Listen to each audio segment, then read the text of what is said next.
আসসালামু আলাইকুম এভরিওয়ান। আজকে সন্ধ্যা থেকে ব্লগটা শুরু করছি। এখানে চা দিয়ে, চাটা রেডি ছিল, একটু গরম করে নেব, চা খাবো এখন। আর এখানে হচ্ছে দুধ জাল দিয়ে নিয়েছি, একটু পুডিং করব। পুডিংটা আপনাদের সাথে শেয়ার করব। সব পড়ে গেছে,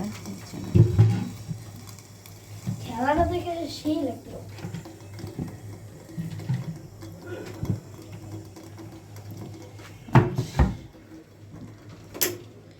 এখানে একটু কাজ নিয়ে বসছি। হচ্ছে বাচ্চাদের আলমারিটার অবস্থা খুবই খারাপ হয়েছে।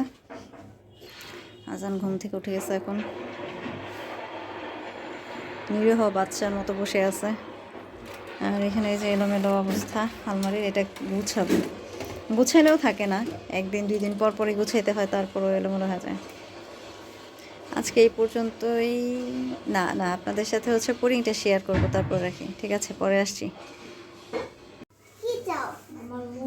হ্যালো এভরিওয়ান, আসসালামু আলাইকুম। রাত এখন বাজে 1টা। আজকে 31st, এই জন্য 31st নাইট না, অবশ্য দিন শুরু। এখন রাত্রের 1টা বাজে বানালাম পুডিং, বানাতে ইচ্ছা করলো। আমিও খাবো। খাবে এখন না, ঢালি না এখনো, একটু ফেটে গিয়েছে সাইড দিয়ে। ক্যারামেল তৈরি করিনি, নর্মালভাবে বানালাম। রাত বেশি হয়ে গেছে দেখে।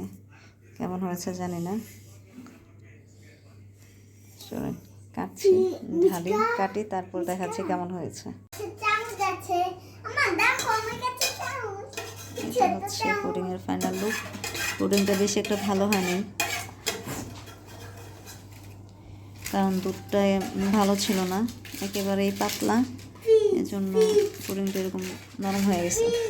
যাই হোক, 31st দিন যেমনই হোক, পুডিং তো হয়েছে। রাত হচ্ছে এখন 1:15, পুডিংটা ঢাললাম। যা হয়েছে হয়েছে, আলহামদুলিল্লাহ। ঠিক আছে, আজকে এই পর্যন্ত ব্লগটা। সবাই ভালো থাকবেন, এবং পুডিংটা কেমন হয়েছে সবাই বলবেন। জানি ভালো হয়নি, তারপরে সবাই বলবেন। আল্লাহ হাফেজ সবাইকে।